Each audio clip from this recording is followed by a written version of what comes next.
Leaders of the United National Front who convened at Temple Trees thereafter held a media briefing. The largest party in Parliament, I have become the Prime Minister. We have a government, national government, with two other parties, the Sri Lanka Muslim Congress and the United People's Freedom Alliance. The person who has the majority support in Parliament has to be the Prime Minister. I have that majority of support. Let the Parliament decide who has the majority. And the Parliament represent you.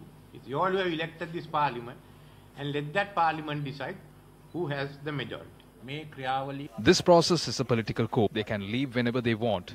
Just because that is so, doesn't mean that they can remove the Prime Minister like that. Because even without the United People's Freedom Alliance, we can form a government. Removing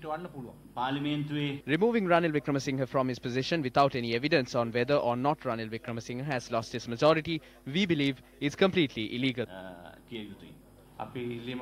We request for Parliament to be convened soon to solve this problem.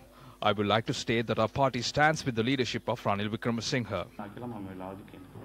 The people's mandate is with Ranil Wickremesinghe, so these issues must be brought to Parliament and there it can be decided as to who has the power. If they have that power in Parliament, then they can appoint the Prime Minister.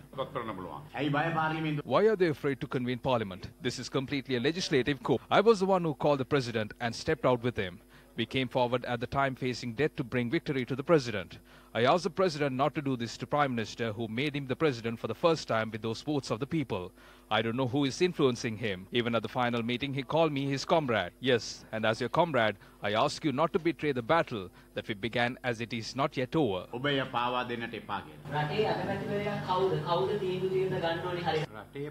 The person with the majority in Parliament is the Prime Minister. There are special ways according to the Constitution that the Prime Minister can be removed from office. They include defeating the budget and also a no-confidence motion. If not for those circumstances, the Prime Minister cannot be removed. He must resign. This is something that should be settled in Parliament. At a time like this, if you are postponing Parliament, then that means they don't have confidence in the people. They don't have confidence in the representatives of the people. Bring a no-confidence motion to show that you have the support.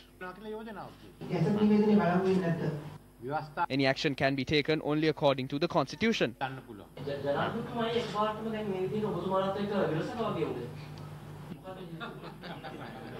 I'm not the one to answer that question.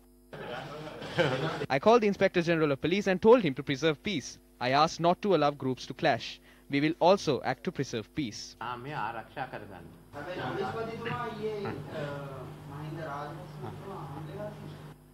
Yes, he said that they met. There is no issue there. He was called and he had gone.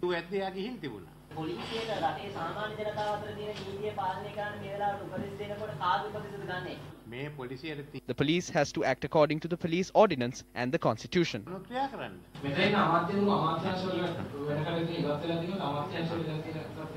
The ministries are still there.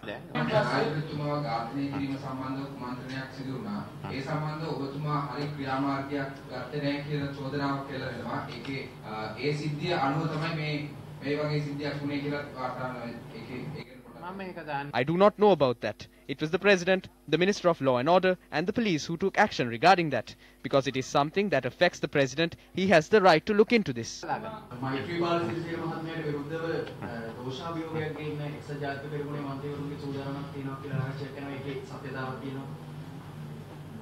There were a number of proposals, but for now we only requested for Parliament to be convened.